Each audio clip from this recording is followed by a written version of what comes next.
En la tarde sofocante del 17 de julio de 1733, Cartagena de Indias hervía bajo el sol. Las murallas coralinas ardían como brasas, y el aire húmedo parecía detener la respiración de todo aquel que se atrevía a caminar por las calles empedradas. Pero en el Palacio de los Herrera, un edificio de piedra y madera oscura que dominaba la Plaza Mayor, no era el calor lo que mantenía tensos a sus ocupantes, sino la expectativa. Ese día se había convocado una sesión extraordinaria del llamado Consejo de los Herrera. No era un consejo oficial del Cabildo ni del Virreinato, sino una asamblea privada, donde la poderosa familia decidía alianzas, castigos, matrimonios y negocios. El nombre de los Herrera era temido y reverenciado.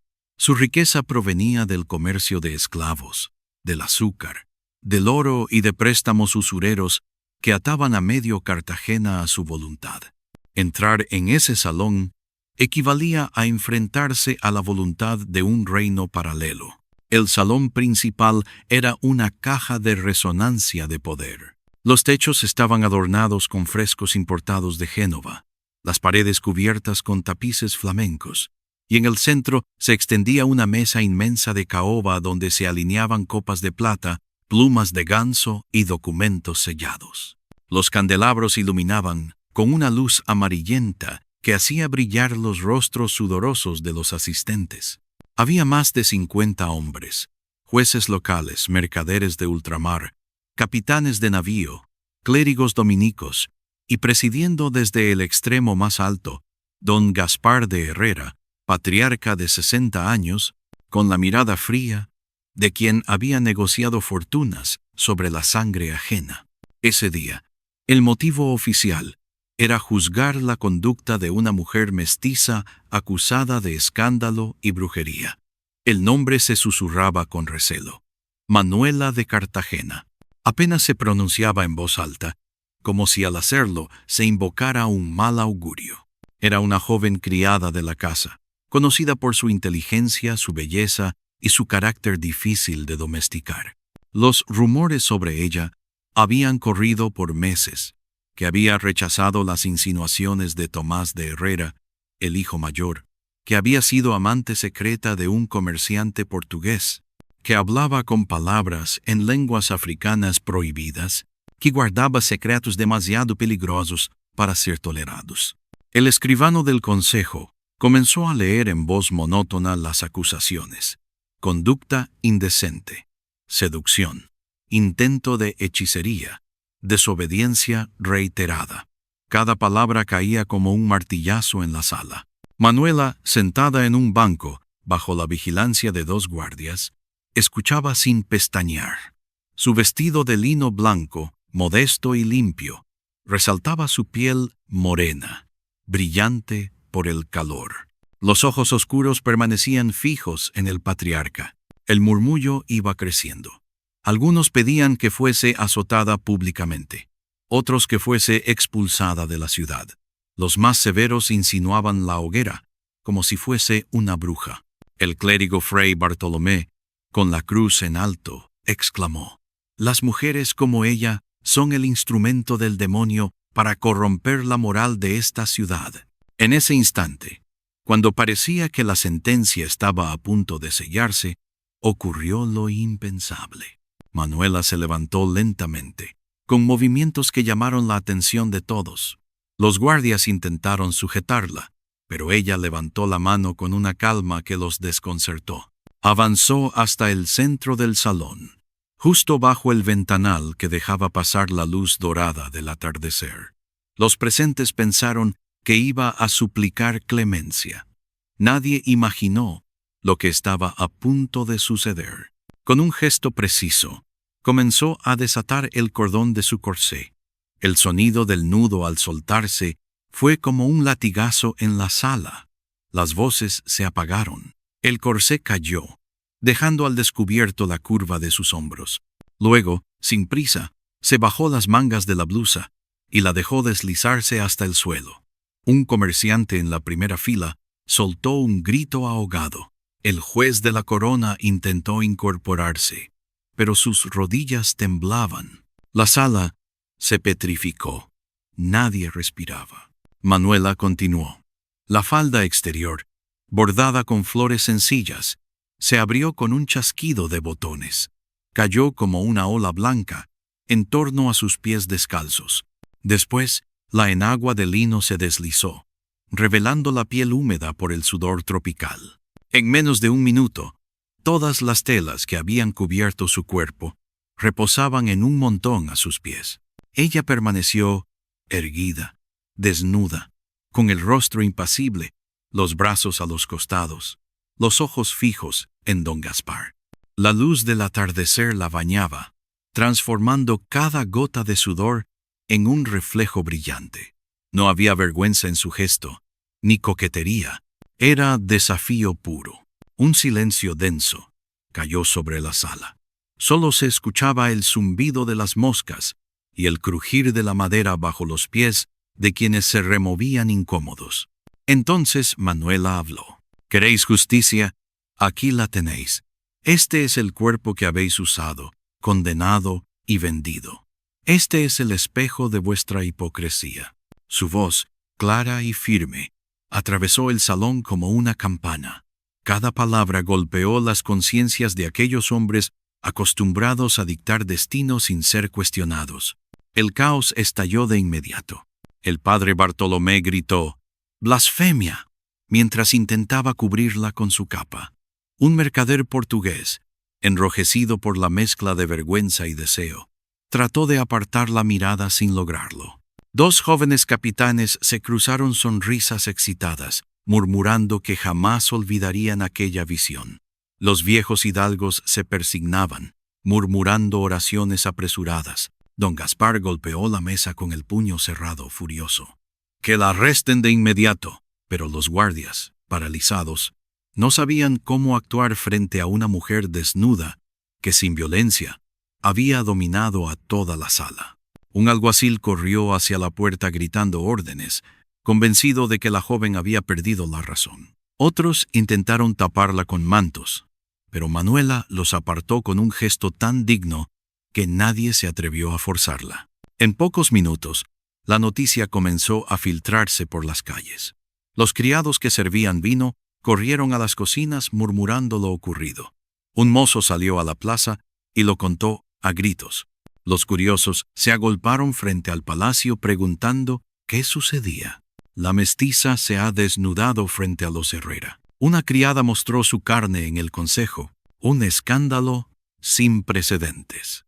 La noticia voló por las tabernas del puerto, donde los marineros reían descreídos, jurando que pagarían una fortuna por haber estado allí.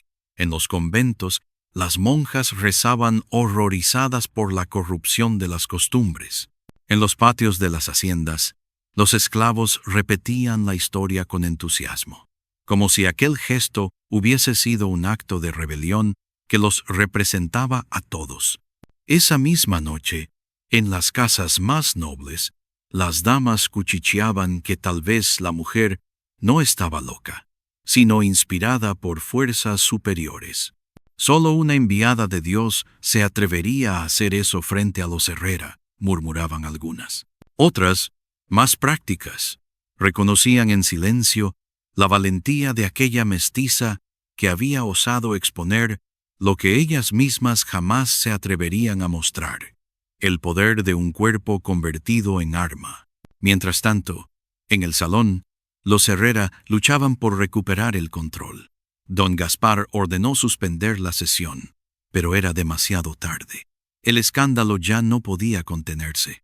Manuela, todavía erguida, pronunció una última frase que quedó grabada en la memoria de todos. «Si vais a condenarme, hacedlo mirándome tal como soy, no como os conviene imaginarme». Esa tarde, Cartagena cambió para siempre. Lo que debía ser un juicio secreto se convirtió en la semilla de una leyenda.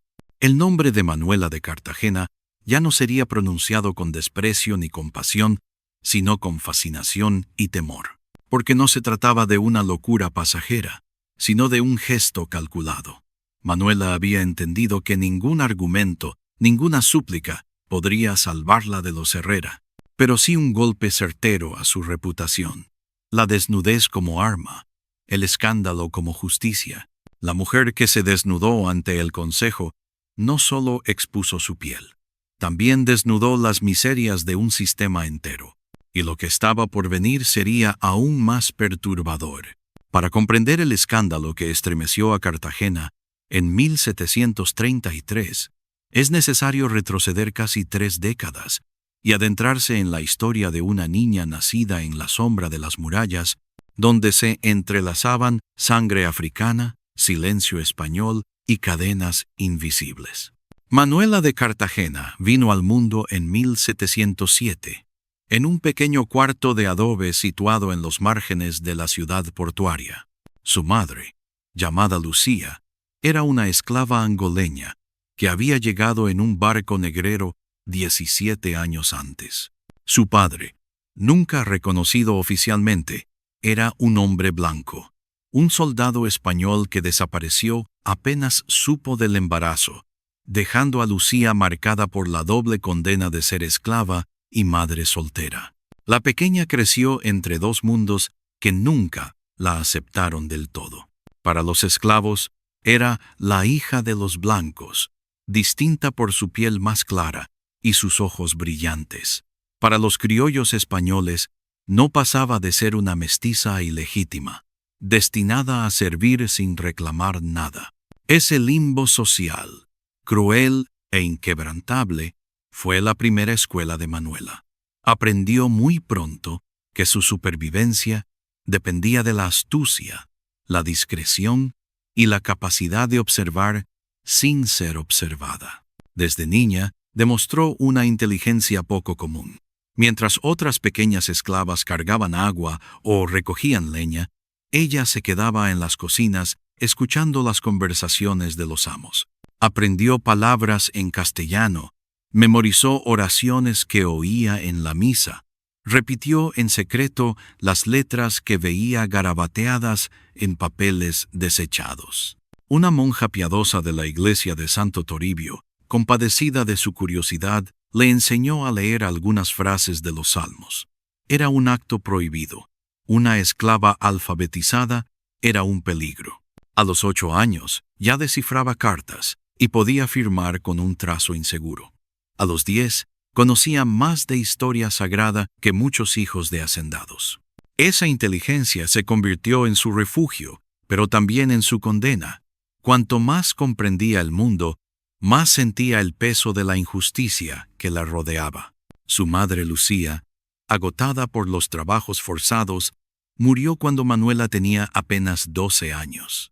Aquella pérdida la dejó a la deriva, sin más herencia que unas pocas historias africanas que su madre le contaba en las noches de insomnio, relatos de reinos lejanos, de mujeres guerreras y de espíritus que protegían a los inocentes.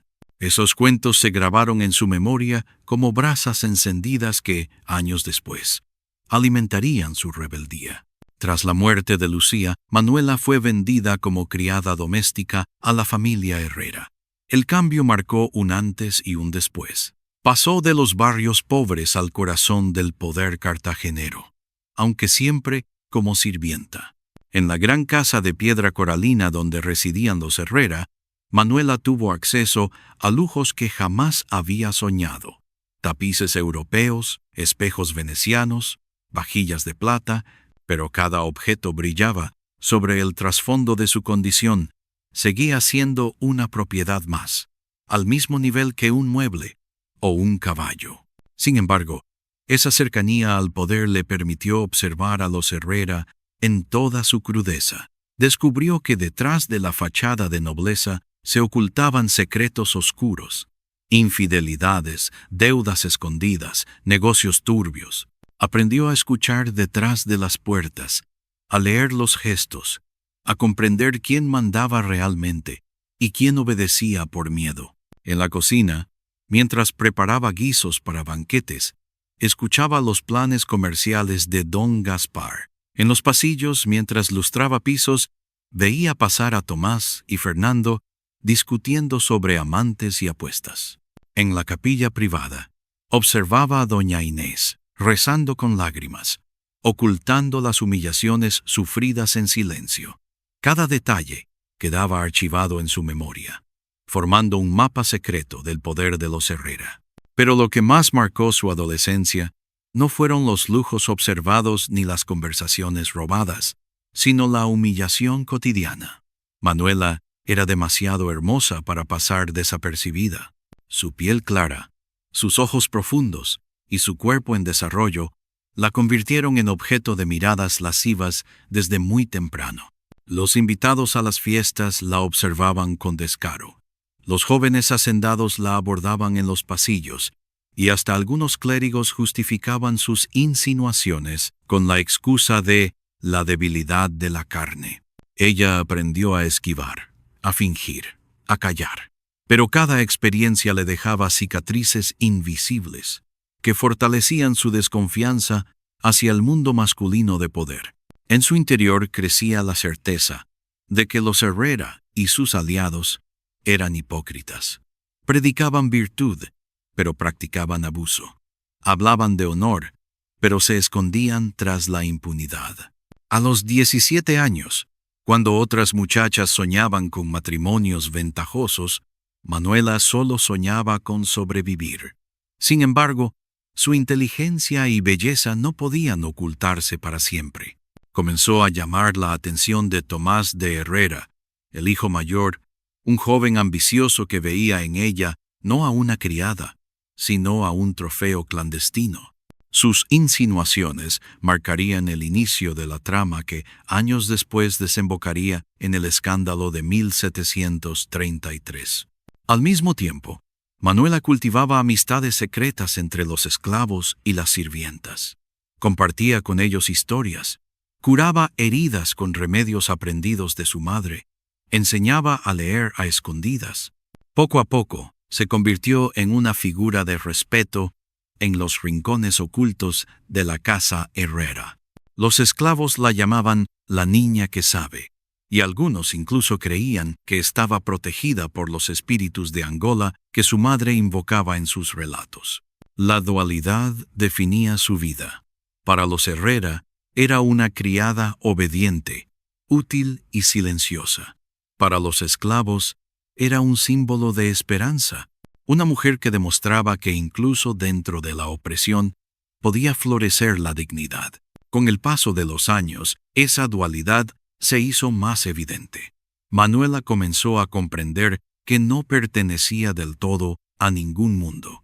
No era aceptada entre los blancos, pero tampoco se sentía completamente parte de la comunidad esclava. Esa soledad la empujó hacia un destino singular: convertirse en voz propia, en acto de rebeldía encarnado. Su infancia marcada por la orfandad, su adolescencia atravesada por el deseo y el desprecio de los poderosos, y su juventud consumida en silencios forzados, formaron el carácter de una mujer que, llegado el momento, no temería enfrentarse al consejo de los Herrera con un gesto tan simple como devastador: despojarse de la ropa y exponer su verdad.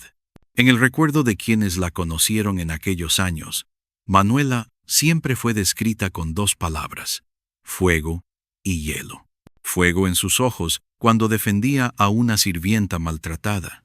Hielo en su rostro cuando un amo intentaba humillarla. Esa combinación, incomprensible para muchos, sería la clave de su leyenda. La niña nacida en la miseria, marcada por la sangre africana y el abandono español, estaba destinada a convertirse en la mujer cuyo nombre resonaría más allá de las murallas de Cartagena. El escándalo de 1733 no fue un accidente. Fue la consecuencia inevitable de una vida moldeada por la injusticia, la belleza convertida en condena y la inteligencia convertida en amenaza. Manuela de Cartagena, hija de sangre y cadenas, estaba lista para escribir con su cuerpo y su voz una página imposible de borrar en la historia colonial. Para entender la magnitud del escándalo de 1733, hay que descifrar antes la maquinaria que lo produjo. La familia Herrera no eran simples terratenientes, eran un clan que había tejido sus redes desde el comercio negrero hasta los tribunales coloniales, desde los púlpitos de las iglesias hasta los salones del cabildo. En Cartagena, el apellido Herrera era sinónimo de poder, riqueza y miedo. El patriarca, don Gaspar de Herrera. En el centro de todo estaba don Gaspar de Herrera, el patriarca. Nació en Sevilla en 1673, hijo de un comerciante de vinos. Llegó a Cartagena con apenas 20 años, enviado por su padre para vigilar las rutas del Atlántico. Muy pronto entendió que el verdadero oro del Caribe no era el metal, sino la carne humana. Se asoció con negreros portugueses, montó un negocio de importación de esclavos y en pocos años amasó una fortuna suficiente para comprar haciendas, barcos y favores. Su fortuna estaba manchada de sangre, pero su imagen pública era la de un hombre piadoso. Mandó construir una capilla privada en su residencia. Donaba dinero a las procesiones de Semana Santa y financiaba misas por las almas de los difuntos.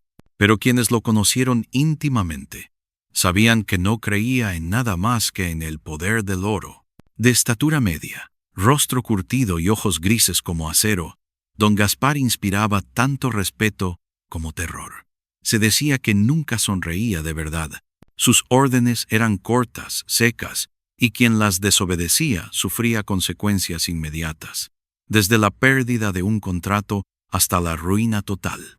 En su mundo no existía el perdón, solo la obediencia. Doña Inés, la esposa silenciosa. Junto a él vivía doña Inés de Rojas, su esposa, una mujer de linaje noble proveniente de una familia arruinada de Granada.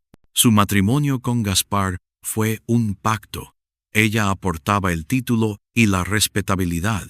Él garantizaba la riqueza. Doña Inés era conocida por su carácter reservado y por su devoción religiosa. Pasaba largas horas en la capilla de la casa, rezando en silencio, mientras su marido negociaba barcos y esclavos en los salones. A ojos de la sociedad, era el ejemplo de la esposa perfecta, discreta, obediente, dedicada a la familia. Pero en la intimidad sufría humillaciones constantes. Gaspar tenía amantes en todas partes, desde jóvenes criadas hasta viudas de comerciantes. Doña Inés callaba, porque sabía que su valor residía en mantener intacta la fachada de honor. Sin embargo, su silencio no era vacío. Observaba, anotaba, guardaba secretos que más tarde serían cruciales. Los hijos, 3 destinos, una misma corrupción. La pareja tuvo 3 hijos, Tomás, Fernando y Clara. Cada uno representaba una cara distinta de la dinastía, pero todos compartían la misma arrogancia de sentirse dueños de la ciudad. Tomás de Herrera, el primogénito, era la viva imagen de su padre, ambicioso, frío, calculador. Desde joven fue preparado para heredar los negocios familiares. Supervisaba las subastas de esclavos en el puerto, negociaba precios, organizaba expediciones. Tenía apenas 27 años en 1733, pero ya era temido por su dureza. Con los esclavos no mostraba compasión, con las mujeres menos aún. Su obsesión con Manuela no era amor, sino la necesidad de demostrar que podía poseer todo lo que deseara. Fernando de Herrera, el segundo hijo, era distinto, impulsivo, derrochador, obsesionado con placeres. Si Tomás representaba la frialdad del cálculo, Fernando era el rostro de la corrupción desenfrenada. A los 24 años ya había arruinado 2 haciendas por su afición a las apuestas. Era conocido en las tabernas del puerto, donde gastaba fortunas en vino y mujeres.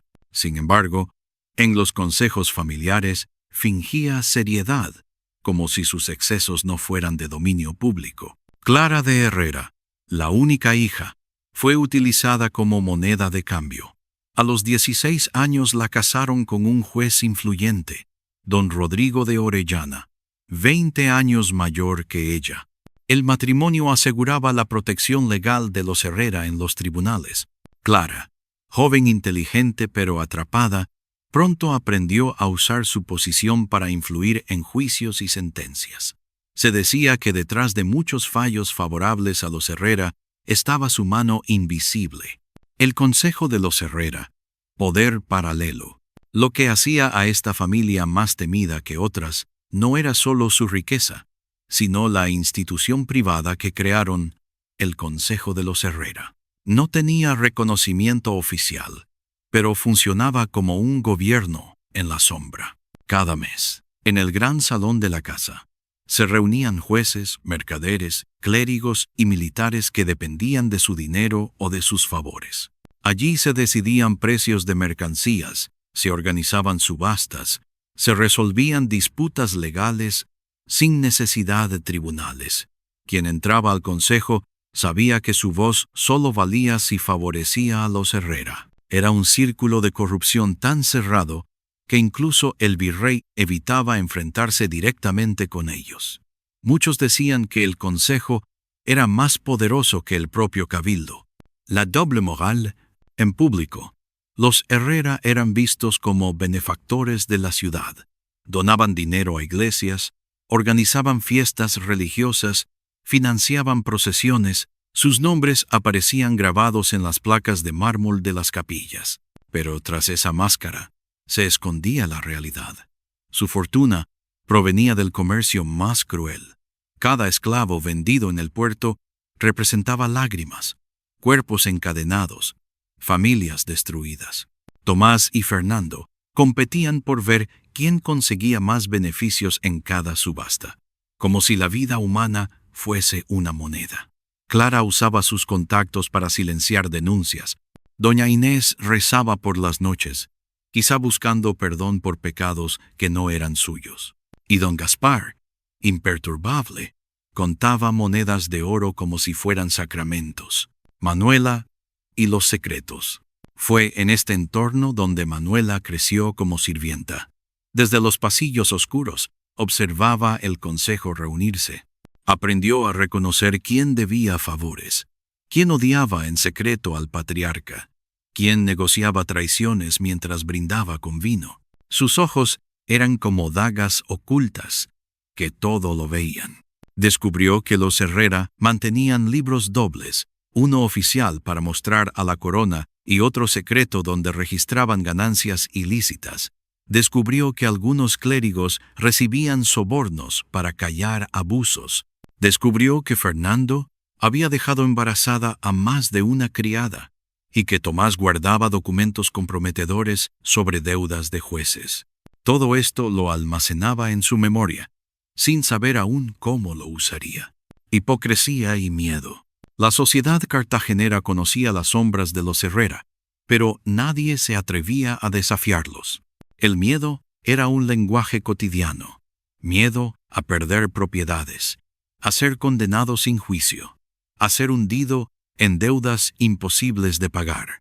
Ese miedo era el muro que mantenía intacto su poder. Y por eso, el gesto de Manuela en 1733 resultó devastador, porque no solo rompió con la vergüenza que ellos imponían, sino que les arrancó la máscara frente a todos. La familia que había construido un imperio sobre la sumisión fue desafiada por una sola mujer, mestiza, criada, hija de esclava. Esa es la ironía más grande. El poder de los Herrera, forjado durante décadas, comenzó a tambalearse no por guerras ni por decretos, sino por un acto desnudo de rebelión. En la gran casa de piedra de los Herrera, el tiempo para Manuela transcurría entre labores domésticas interminables. Limpiar pisos de mármol, encender lámparas de aceite, servir vino en las reuniones del consejo, atender a los caprichos de los hijos del patriarca. Era la rutina de una criada, aparentemente sumisa. Pero, bajo esa superficie, se estaba gestando un cambio profundo. Los primeros asedios. El despertar de Manuela comenzó con los ojos de Tomás de Herrera, el primogénito. Desde que ella cumplió 17 años, Tomás la observaba con una mezcla de arrogancia y deseo. No veía en ella a una persona, sino a un cuerpo que le pertenecía por derecho de casta. Las primeras insinuaciones fueron disfrazadas de órdenes. Tráeme el vino a mi cuarto. Limpia bien este escritorio. Quédate hasta que termine de escribir. Pero detrás de cada orden había una mirada fija, un roce intencional, una sonrisa torcida. Manuela aprendió a esquivar, a fingir torpeza para salir rápido de la habitación, a refugiarse en la cocina cuando él merodeaba. Pero Tomás no desistía. En su mente no existía el no, y cuanto más resistía a ella, más obsesionado se volvía él. A los pocos meses, las insinuaciones se convirtieron en amenazas veladas. Recuerda que aquí tu vida depende de nosotros. Si me haces esperar, no responderé por tu suerte. El miedo se mezclaba con rabia. Manuela entendía que, en los ojos de Tomás, no era más que una esclava con un rostro hermoso, y, sin embargo, también descubría que el rechazo lo irritaba porque minaba su autoridad. Esa grieta en el orgullo del heredero fue una de las primeras victorias silenciosas de Manuela. Fernando, el derrochador. Mientras Tomás ejercía su dominio con amenazas, Fernando, el segundo hijo, se acercó de otra manera. No buscaba imponer, sino seducir. Le regalaba frutas, le prometía vestidos, le susurraba palabras dulces. «Eres demasiado hermosa para ser criada», le decía mientras la sorprendía en los pasillos. «Si fueras mía, te vestiría con seda». A diferencia de Tomás, Fernando no despertaba miedo inmediato, sino un cansancio profundo. Manuela sabía que sus palabras eran huecas, que detrás de cada promesa había solo un capricho pasajero. Lo había visto gastar fortunas en el puerto, rodearse de prostitutas, olvidar en una noche lo que juraba eterno por la tarde. Pero la insistencia de los dos hermanos la rodeaba como un cerco invisible.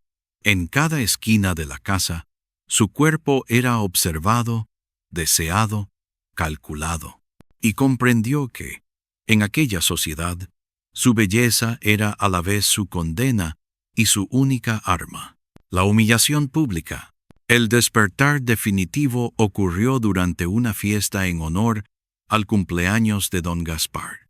Decenas de invitados llenaban el salón. Comerciantes, jueces, clérigos, soldados. Manuela servía copas de vino, moviéndose entre risas y discursos. De repente, Fernando, ya ebrio, la tomó del brazo y la arrastró hacia el centro de la sala. «Mirad esta joya que tenemos en casa», anunció en voz alta. «Ni las damas de Sevilla lucen con tanta gracia». Todos rieron. Algunos aplaudieron. Tomás, celoso, añadió con sarcasmo: «Es un tesoro que solo los Herrera podemos disfrutar». Manuela sintió el calor de la vergüenza subirle por el cuello. Estaba rodeada de hombres que la miraban como a un objeto de exhibición.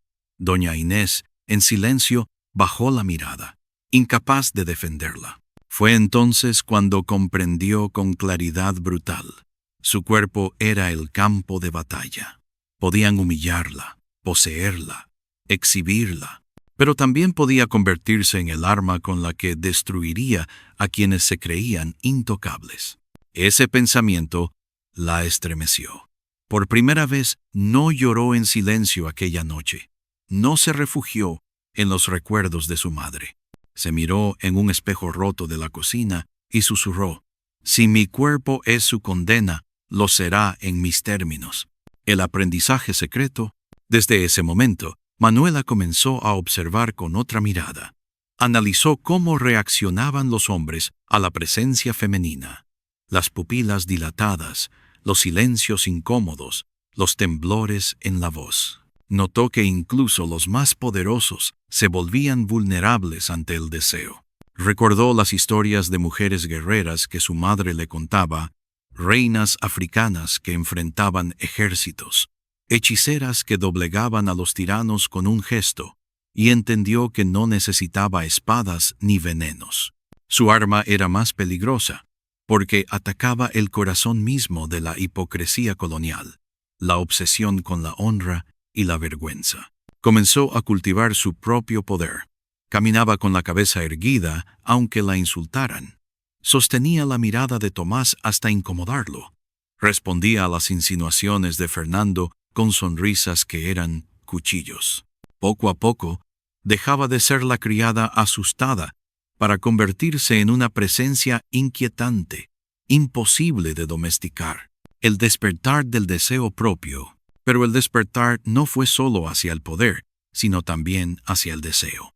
Manuela descubrió su capacidad de elegir. Hubo un marinero portugués, joven y rebelde, con quien compartió noches furtivas en el puerto.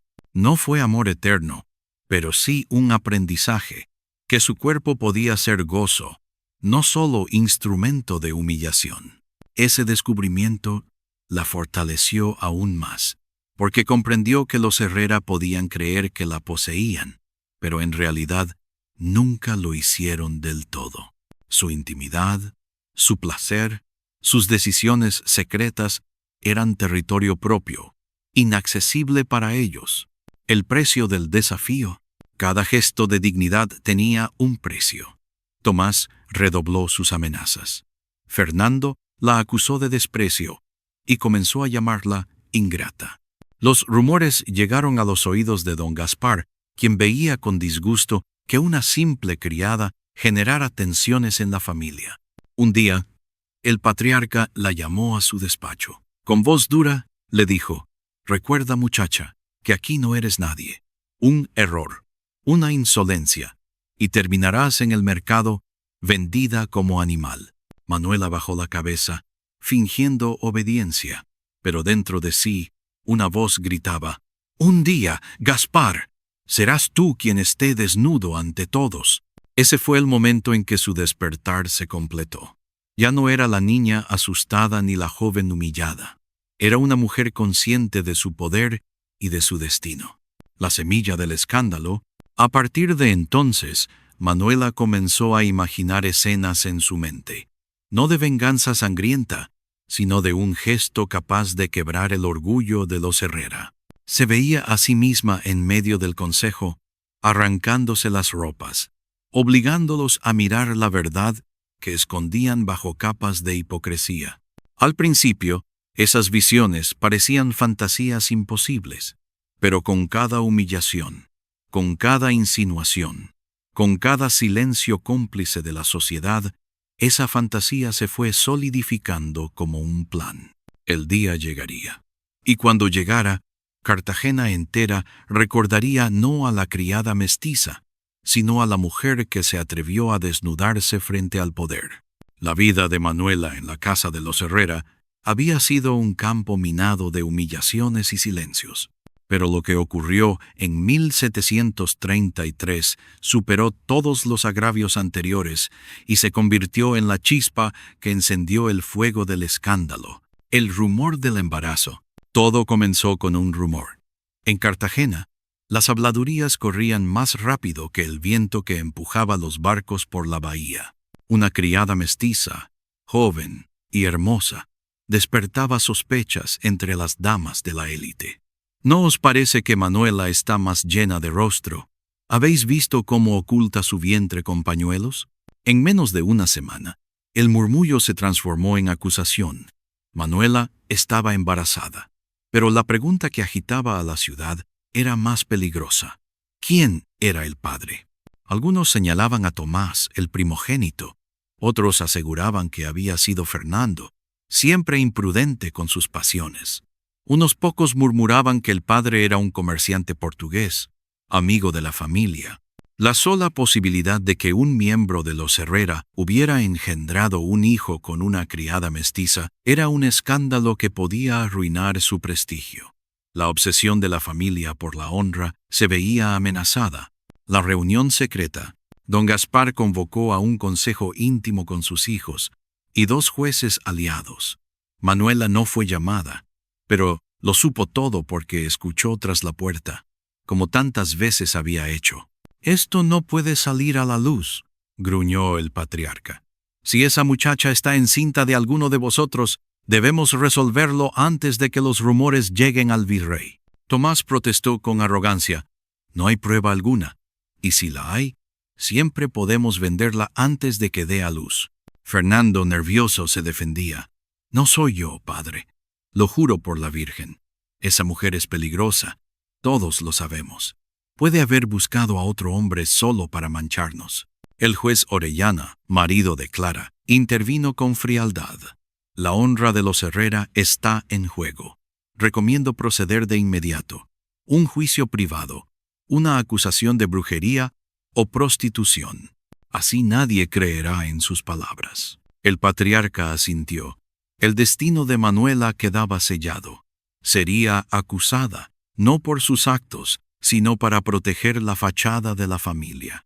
La traición en carne viva, cuando Manuela fue llamada al despacho, ya intuía lo que vendría. La acusaron de indecencia, de haber seducido a hombres de la casa, de usar artes prohibidas para embrujar a jóvenes. Ella negó con dignidad: no he embrujado a nadie. Si mi vientre guarda vida, no es crimen, sino prueba de vuestra hipocresía. La bofetada de Tomás resonó en el cuarto. «Calla, insolente. No pronuncies mi nombre ni el de mi familia». Fernando evitaba mirarla, temblando entre culpa y miedo. Don Gaspar, implacable, dictó: «Será juzgada en el consejo. Allí decidiremos su castigo. Nadie debe recordar este asunto como un deshonor nuestro, sino como la vergüenza de una criada descarriada». Ese día, Manuela comprendió que no había escapatoria. Si se quedaba en silencio, sería destruida. Si hablaba, su voz sería ahogada entre gritos de hombres. Solo le quedaba un recurso: el gesto. La noche del juramento, esa noche, sola en su cuarto estrecho, encendió una vela y acarició el crucifijo que había heredado de su madre. No rezó como una devota, sino como una guerrera. «Madre», susurró, «me enseñaste que los espíritus protegen a quienes no temen. Si mi cuerpo es mi condena, lo convertiré en mi arma. No dejaré que los Herrera me entierren como hicieron contigo. Juro que mañana verán la verdad, desnuda, sin tapujos». El fuego de la vela iluminó su rostro decidido. La joven criada ya no existía. Nacía la mujer que transformaría el escándalo en leyenda. El juicio preparado, el día siguiente, el palacio de los Herrera se vistió de solemnidad. Se convocó al consejo con excusa de tratar asuntos de moralidad y disciplina. Los jueces aliados acudieron. Los clérigos ocuparon sus lugares.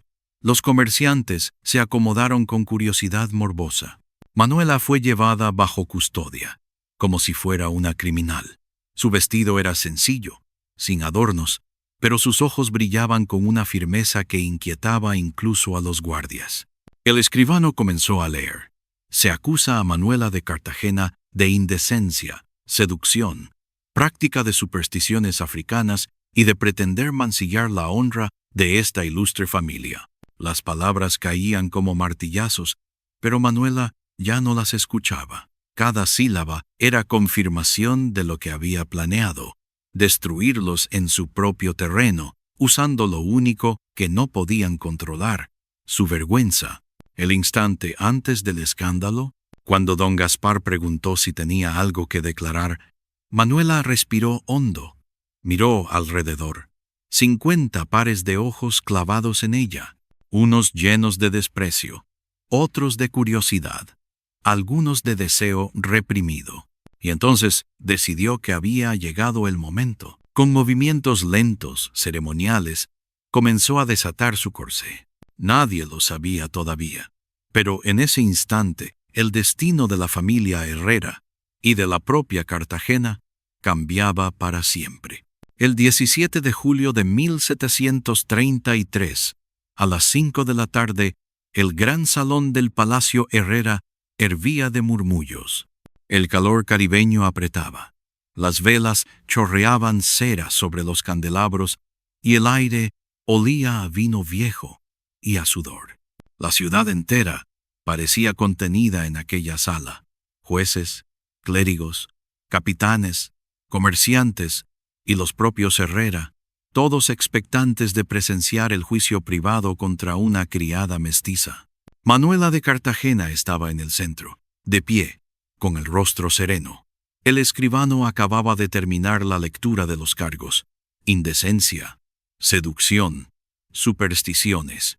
Los presentes esperaban lágrimas, súplicas, un grito desesperado. Pero lo que ocurrió superó cualquier imaginación. El inicio del gesto, cuando don Gaspar, con voz de acero, preguntó si tenía algo que decir en su defensa, Manuela avanzó 2 pasos hacia la mesa principal. La luz del ventanal iluminaba su figura. Sí, respondió, con un tono tan firme que hasta los jueces callaron. Con un movimiento pausado, se desató el cordón de su corsé. El sonido del nudo al soltarse resonó en la sala como un disparo. Un murmullo recorrió a los presentes. Se bajó lentamente las mangas de la blusa. La tela resbaló por sus brazos hasta el suelo. El silencio era absoluto. Después desabrochó la falda exterior y la dejó caer. La enagua siguió el mismo destino. En menos de 1 minuto, las ropas de Manuela formaban un círculo blanco a sus pies. Allí estaba, completamente desnuda ante el consejo. Reacciones inmediatas. Un clérigo gritó: «¡Sacrilegio! ¡Cubridla!», mientras intentaba arrojarle su capa. Manuela lo apartó con un gesto de la mano. Tomás, rojo de ira y vergüenza, golpeó la mesa. «¡Está loca! ¡Que la aten de inmediato!». Pero su voz sonaba quebrada, como si no pudiera apartar los ojos del cuerpo que tantas veces había deseado. Fernando, más pálido que nunca, murmuró entre dientes: «Dios mío», era la primera vez que parecía comprender el abismo de sus actos. Clara, la hija casada con el juez, se tapó el rostro con un abanico, escandalizada, pero en sus ojos brillaba una chispa de algo distinto. ¿Admiración? Quizá. Los comerciantes invitados intercambiaban miradas de deseo y espanto. Nadie se atrevía a moverse.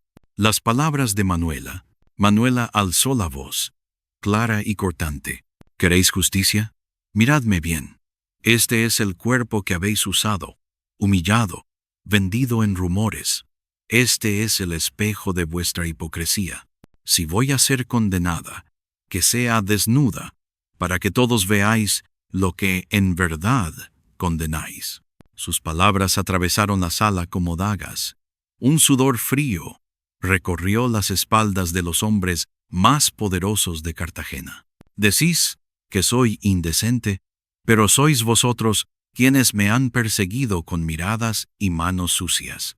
Decís que soy bruja, pero sois vosotros quienes habéis hecho pactos con el demonio del oro y de la carne. Yo no soy el escándalo. El escándalo sois vosotros». El caos en la sala, el consejo se sumió en el desorden. Unos guardias intentaron cubrirla a la fuerza, pero ella se apartó con una dignidad feroz, sin retroceder. Cada paso que daban hacia ella parecía debilitarlos. Los clérigos discutían entre sí. Unos exigían que se la arrestara por blasfemia, otros dudaban en intervenir ante semejante desafío. Don Gaspar rugió: «¡Silencio! ¡Silencio! ¡Maldita sea!». Pero ni siquiera él lograba controlar la tormenta que se había desatado. Los murmullos crecían como un incendio. Algunos hombres, fascinados, no podían apartar los ojos. Otros temblaban de rabia. La imagen de una mujer mestiza, desnuda y desafiante, era un golpe mortal a la noción misma de autoridad. El eco en las calles, lo ocurrido en el salón, no quedó entre aquellas paredes. Los criados que servían el vino corrieron a contar lo que habían visto. Un mozo salió a la plaza mayor y gritó: «La criada se desnudó ante los Herrera». En cuestión de horas, toda Cartagena lo sabía. En las tabernas del puerto, los marineros reían: «Ojalá hubiéramos estado allí». Una mestiza mostrando la verdad frente a los amos. En los conventos, las monjas rezaban horrorizadas: «El demonio habla por ella».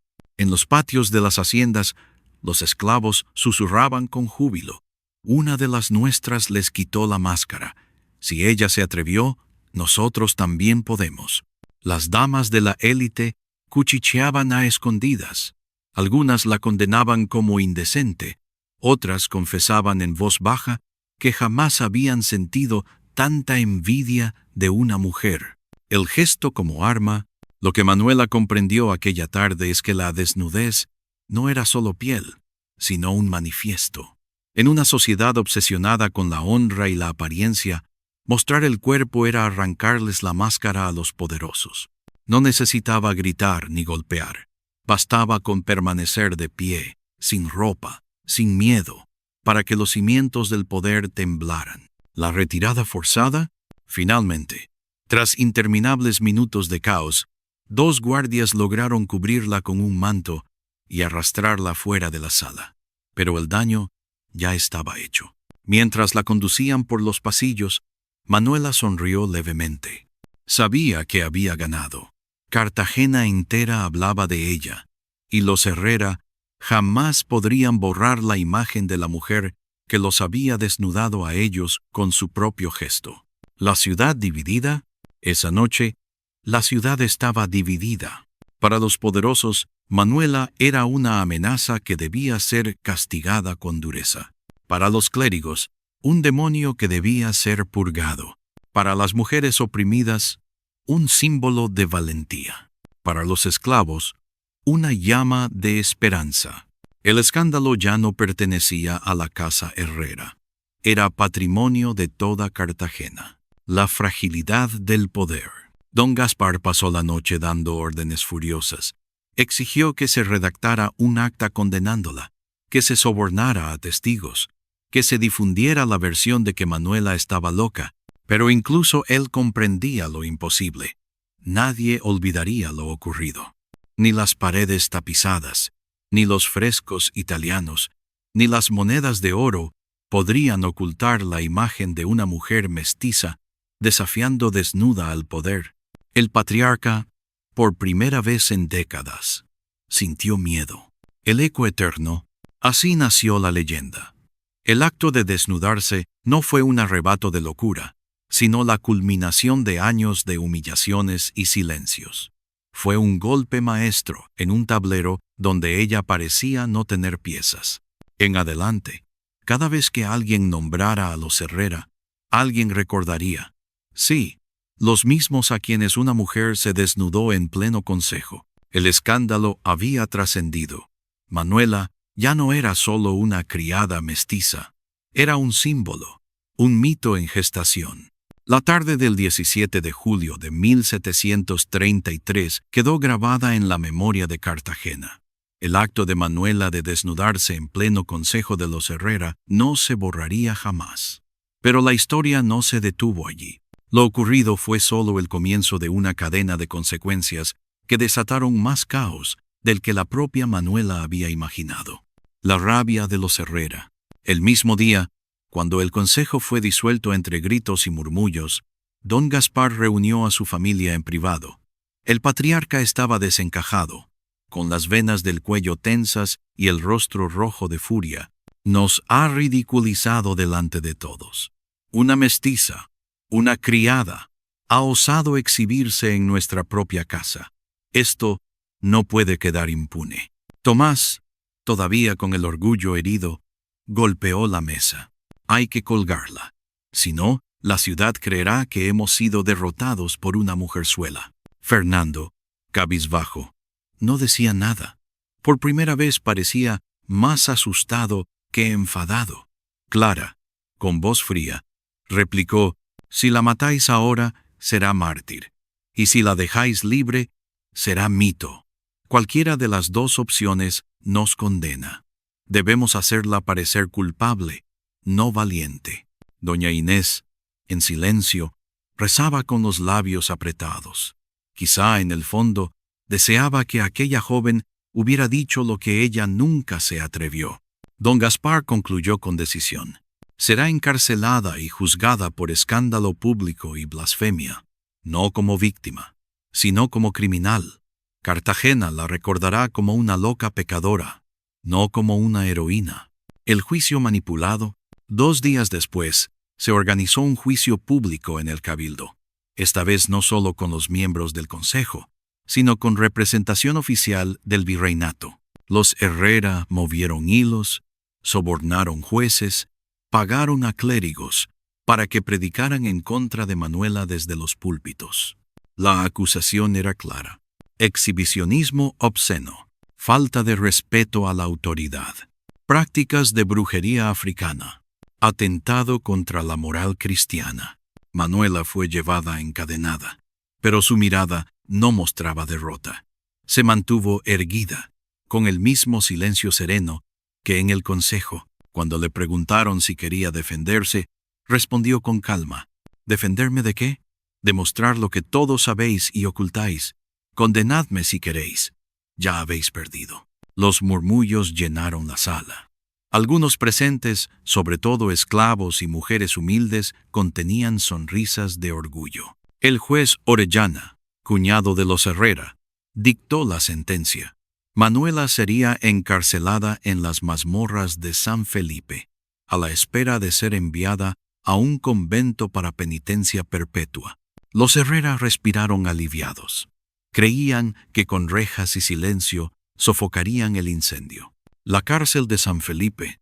Las mazmorras eran húmedas, oscuras, infestadas de ratas. Las paredes rezumaban salitre, y el aire olía a orina y desesperanza. Allí eran encerrados ladrones, piratas capturados y esclavos rebeldes. Manuela fue llevada a una celda estrecha, apenas iluminada por una rendija. La obligaron a vestir un hábito áspero, como si fuera una monja castigada.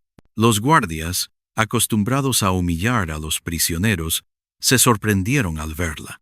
Habían escuchado la historia. Algunos la miraban con desprecio, otros con fascinación. Uno murmuró: «Es la mujer que desnudó a los Herrera. Tiene más valor que todos nosotros». Dentro de la cárcel, Manuela se convirtió en leyenda viva. Los presos repetían su historia como si fuera un canto. Cada noche, alguien pedía: «Cuéntanos de nuevo cómo fue que les quitaste la máscara». Su fama creció aún más en el encierro. El miedo de la élite. Mientras tanto, en las mansiones de Cartagena, el miedo se expandía. Los rumores no se apagaban. Al contrario, crecían. Algunos decían que Manuela había mostrado símbolos en su piel, señales de dioses africanos. Otros aseguraban que había profetizado la caída de los Herrera. Las damas susurraban en tertulias que tal vez ella era enviada del cielo para castigar a los corruptos.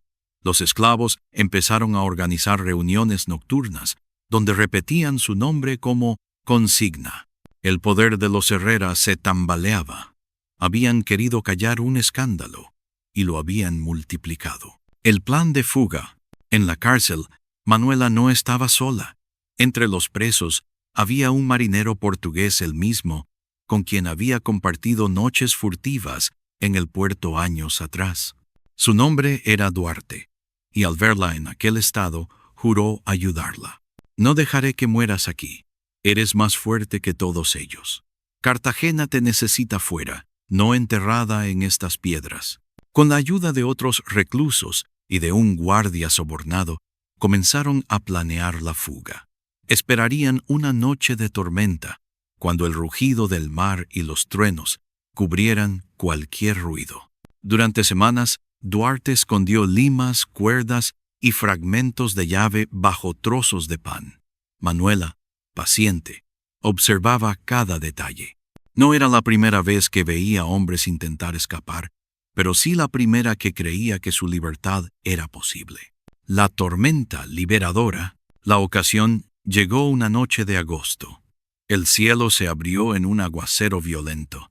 El viento golpeaba los muros de San Felipe como un tambor de guerra. Duarte y dos compañeros redujeron a un guardia con golpes certeros. Manuela se deslizó entre sombras, los pies desnudos chapoteando en el agua que entraba por las rendijas.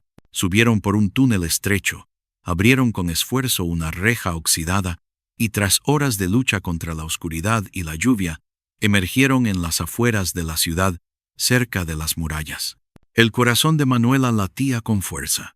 Había salido de las entrañas del poder que quiso devorarla. Ahora era fugitiva, pero también libre. Cartagena al amanecer. Cuando los guardias descubrieron la fuga al amanecer, el escándalo fue aún mayor. Don Gaspar estalló en furia. «Malditos inútiles. Una mujer nos ha vuelto a ridiculizar». Tomás juró perseguirla hasta los confines del virreinato. Fernando, sumido en el silencio, no se atrevió a levantar la voz. Clara, en cambio, pensó con frialdad que quizá aquello era inevitable. Cada intento de control solo hacía crecer más la leyenda. Por las calles, la noticia de la fuga se celebró como una victoria. Los esclavos decían: ni las cadenas ni las mazmorras pudieron con ella. Manuela ya no era solo un símbolo de desafío. Se había convertido en mito viviente, una nueva etapa. Mientras Cartagena hervía entre miedo y rumores, Manuela se ocultaba en los manglares cercanos, protegida por esclavos fugitivos y pescadores que la reconocían y la cuidaban. No sabía cuál sería su destino final, pero tenía claro que su lucha apenas comenzaba. Había desnudado al poder y escapado de sus rejas. Ahora debía decidir cómo usar esa libertad: huir para siempre o regresar con más fuerza. La historia aún estaba lejos de terminar. La fuga de las mazmorras no solo salvó la vida de Manuela, la transformó en algo mucho más poderoso, un mito viviente. Desde aquel agosto de 1733, su nombre dejó de ser el de una simple criada mestiza y se convirtió en una consigna, en un susurro que recorría los pasillos, las cocinas, las tabernas y hasta los púlpitos. El fantasma en Cartagena. Aunque los Herrera enviaron cuadrillas de hombres armados a buscarla en manglares, en haciendas y hasta en los barcos del puerto, nunca lograron atraparla. Cada semana surgía un nuevo rumor. La vieron en el mercado, vestida de pescadora, riéndose de los guardias. Dicen que entró en una iglesia durante la misa y se arrodilló junto al altar, y nadie se atrevió a detenerla. Un esclavo asegura que ella camina de noche por las murallas, desnuda, como si fuera un espíritu. La ciudad entera estaba obsesionada con su figura. Manuela era, al mismo tiempo, una mujer de carne y hueso y un espectro inalcanzable. Los Herrera, acostumbrados a controlar cada palabra, veían cómo perdían el monopolio de la historia. Ya no podían decidir qué se decía de ellos. Era Manuela, con su mera existencia, quien dictaba el relato. La humillación que no cesa. Don Gaspar envejeció de golpe. Cada vez que salía a la calle, sentía que las miradas lo atravesaban. No sabía si reían de él, si lo despreciaban, o si recordaban el cuerpo desnudo de aquella mestiza que lo había ridiculizado. Tomás se volvió paranoico. Veía a Manuela en cada sombra, sospechaba de cada criada. Empezó a beber en exceso, gritando por las noches que la puta mestiza volverá a destruirnos. Fernando se hundió en el silencio. Apenas salía de casa, temiendo que cualquier comentario sobre Manuela lo señalara como culpable. Su fama de libertino se volvió lastre. Muchos lo consideraban el verdadero padre del supuesto hijo que nunca existió. Clara, en cambio, observaba con inteligencia. En privado, decía a su marido juez: ¿no lo ves? Cada intento de sofocar la historia solo la hace más fuerte. Quizá debamos aceptar que el poder de los Herrera ya no volverá a ser el mismo. Manuela entre los humildes. Mientras tanto, en las chozas de los pescadores y en las cocinas de las haciendas, Manuela era recibida como una heroína. No siempre aparecía físicamente, pues debía moverse con cuidado, pero su nombre circulaba como un fuego imparable. Un esclavo anciano dijo: «Ella hizo lo que todos soñamos. Les mostró que no son dioses, sino hombres que tiemblan». Las mujeres humildes la invocaban como símbolo de resistencia. Muchas comenzaron a negarse a ciertas humillaciones, diciendo: «Si Manuela pudo, Yo también. Incluso algunos marineros portugueses y negros libertos la protegían, llevándole comida y escondiéndola en sus barcos cuando la persecución se intensificaba. El poder del rumor. En una sociedad como la de Cartagena, el rumor era más peligroso que cualquier arma. No importaba si Manuela estaba realmente en un lugar. La sola sospecha bastaba para alterar el orden. Una noche, se corrió la voz de que había entrado en la hacienda Herrera y había dejado una marca en el cuarto de Tomás. Era mentira, pero el miedo fue real. Tomás se negó a dormir allí durante semanas.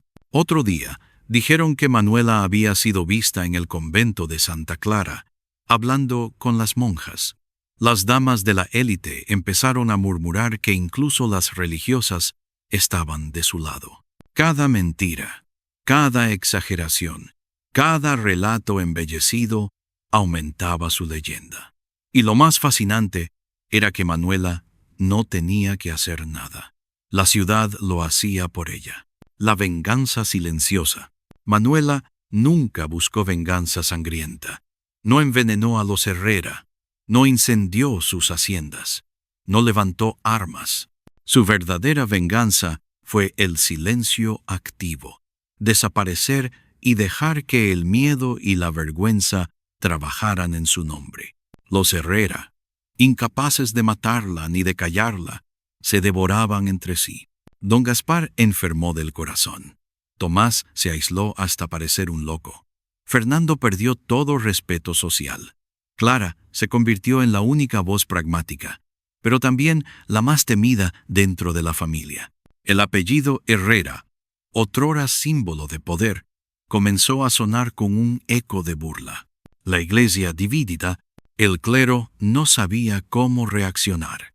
Algunos frailes decían que Manuela era un demonio encarnado, enviada para tentar y deshonrar. Otros, en cambio, susurraban que tal vez era un instrumento de Dios para castigar la soberbia de los Herrera.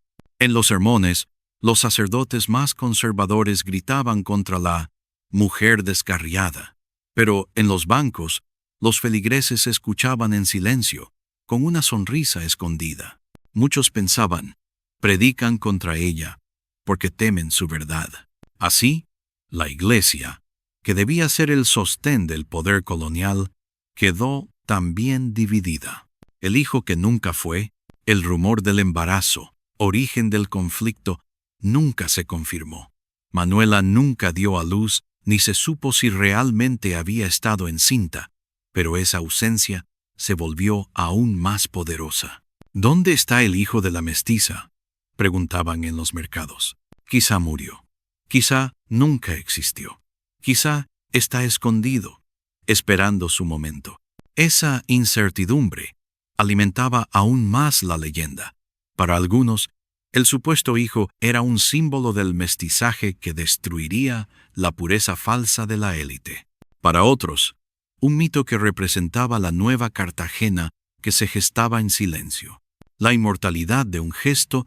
Pasaron los meses, y aunque la persecución nunca cesó, Manuela seguía libre. Su desnudez en el consejo se convirtió en relato repetido una y otra vez, cada vez con más adornos. Dicen que cuando se quitó las ropas, su piel brillaba como el oro. Afirman que sus palabras hicieron temblar las paredes. Juran que incluso Don Gaspar lloró de rabia. La exageración no hacía más que reforzar la verdad esencial. Una mujer había desafiado al poder con su cuerpo y su voz.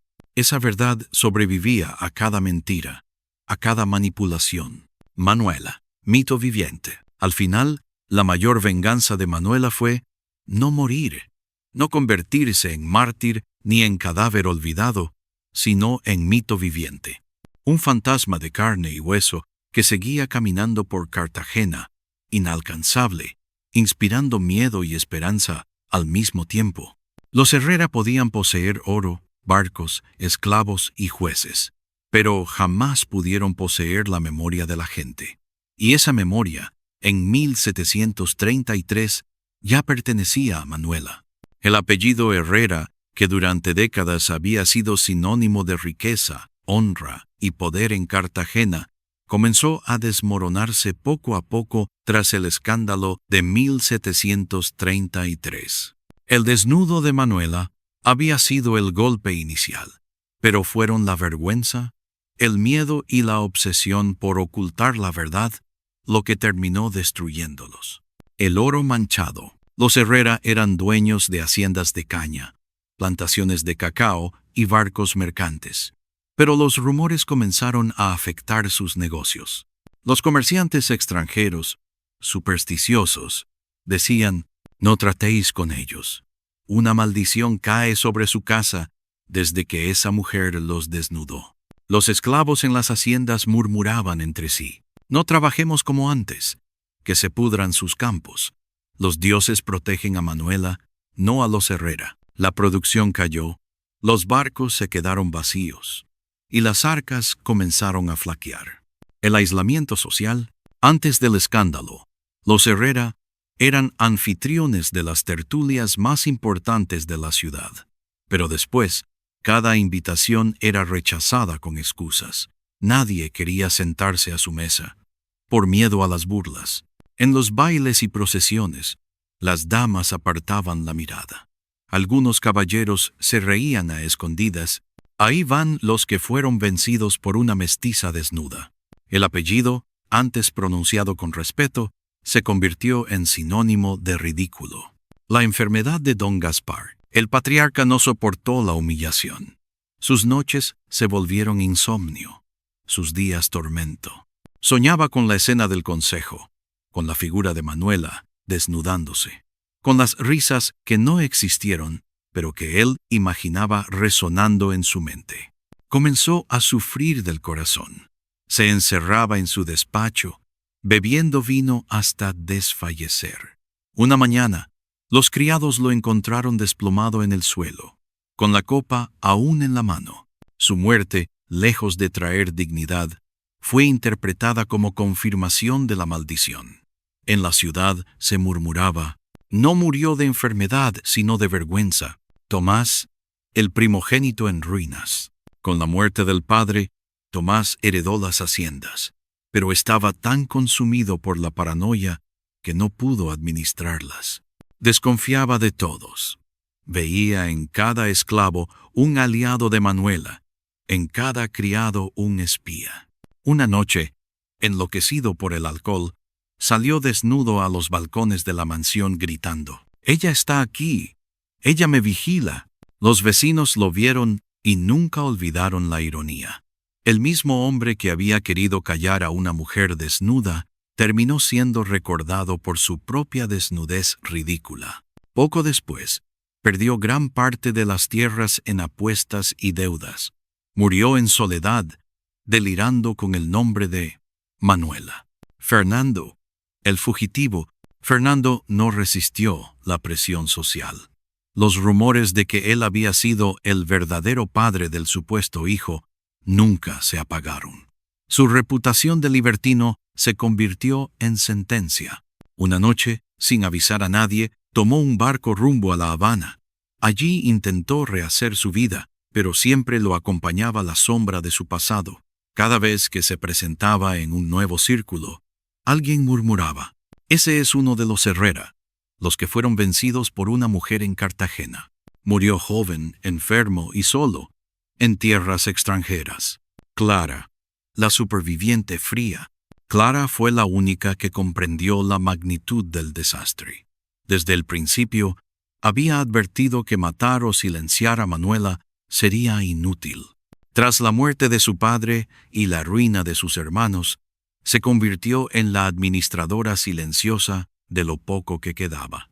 Pero incluso ella no pudo borrar el estigma. Su marido juez perdió autoridad, acusado de haber encubierto los excesos de los Herrera.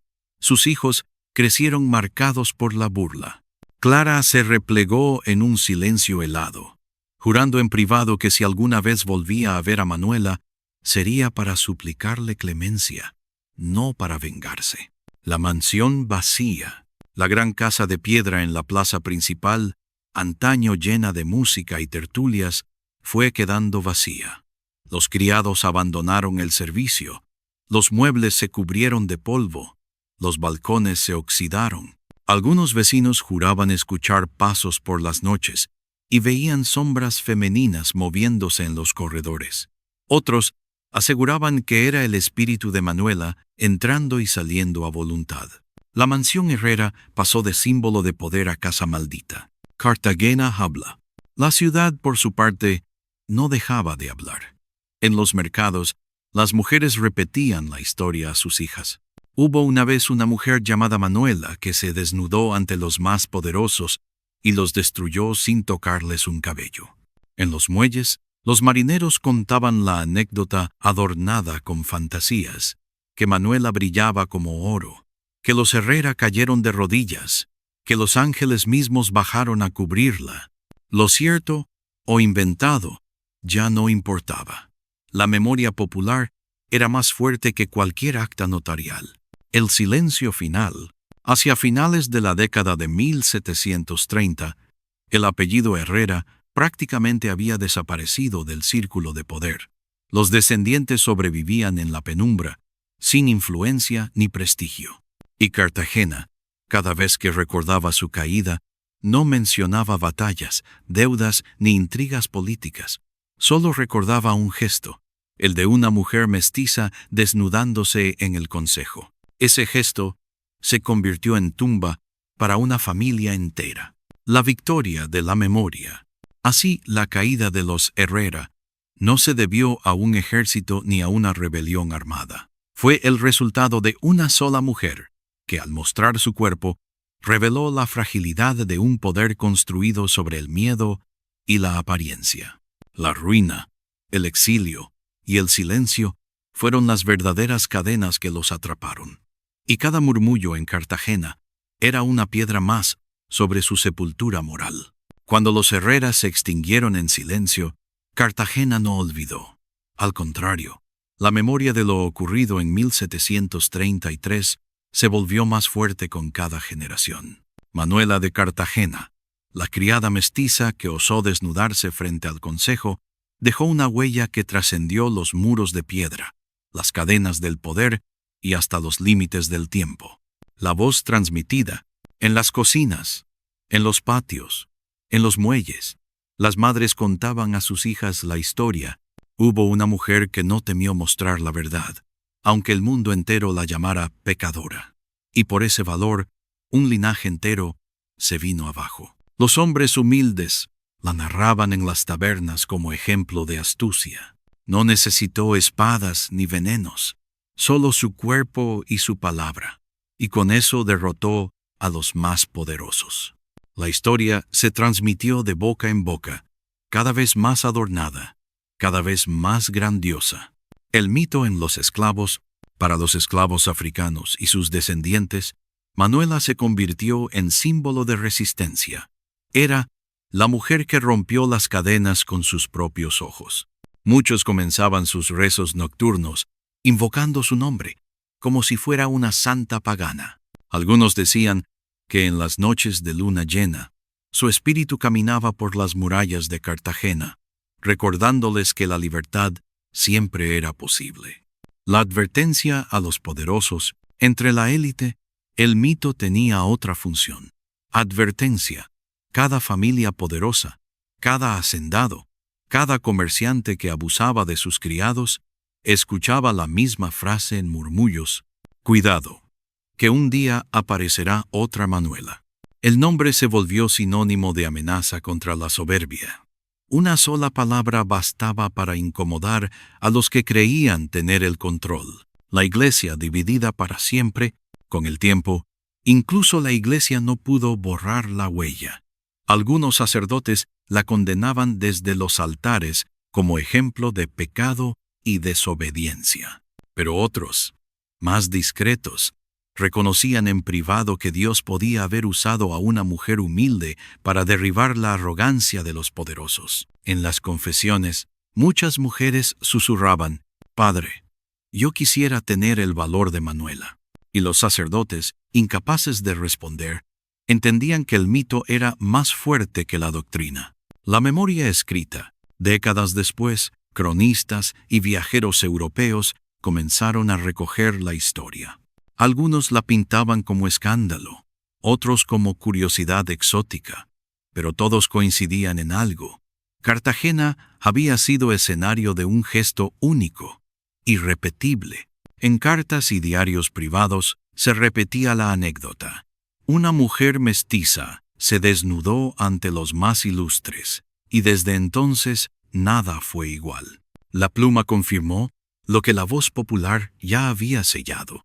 La mujer y el espejo. Para las mujeres de Cartagena, Manuela se convirtió en espejo, un espejo que reflejaba no solo valentía, sino también la posibilidad de rebelarse sin armas. Muchas empezaron a usar su nombre como símbolo en canciones, en coplas y hasta en grafitis en los muros de la ciudad. Si Manuela pudo, yo también puedo. Se repetía en susurros en los patios interiores. El mito trascendió lo individual y se volvió colectivo. La ausencia como presencia. Lo más sorprendente fue que, tras su fuga, nadie supo con certeza qué fue de ella. Algunos decían que murió en los manglares, otros que se embarcó hacia Portugal con Duarte, el marinero. Otros aseguraban que vivió vieja y en paz en un pueblo cercano, bajo otro nombre, pero esa ausencia fue su mayor presencia. Al no tener tumba, su espíritu quedó libre, eterno. Cartagena nunca pudo enterrarla. La advertencia en los siglos. Con el paso del tiempo, cada crisis, cada abuso de poder, cada levantamiento encontraba eco en su historia. Cuando los esclavos se rebelaban, gritaban su nombre. Cuando las mujeres eran humilladas, recordaban su gesto. Cuando los poderosos temían perder control, evocaban el fantasma de Manuela. El mito era memoria y advertencia al mismo tiempo.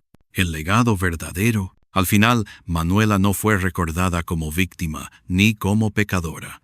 Fue recordada como la mujer que convirtió su cuerpo en arma y su silencio en victoria. El legado de Manuela fue demostrar que el poder, por grande que parezca, puede tambalear con un solo gesto de valentía. Los Herrera desaparecieron, pero su nombre se mantuvo. Y cada vez que Cartagena pronunciaba ese nombre, no pensaba en riqueza ni en honra, sino en vergüenza. En cambio, el nombre de Manuela sobrevivió como símbolo de dignidad y desafío. El eco eterno. Hoy, casi 3 siglos después, su historia aún resuena. Los muros de piedra de Cartagena guardan su secreto, y las calles siguen susurrando su nombre en las noches de brisa marina. Manuela de Cartagena, 1733. La mujer que se desnudó en el Consejo de los Herrera. No murió aquel día. No murió en la cárcel ni en los manglares. Vive todavía, en cada palabra, en cada suspiro de libertad, en cada advertencia contra los soberbios. Porque algunos gestos no pertenecen al pasado, se vuelven eternos.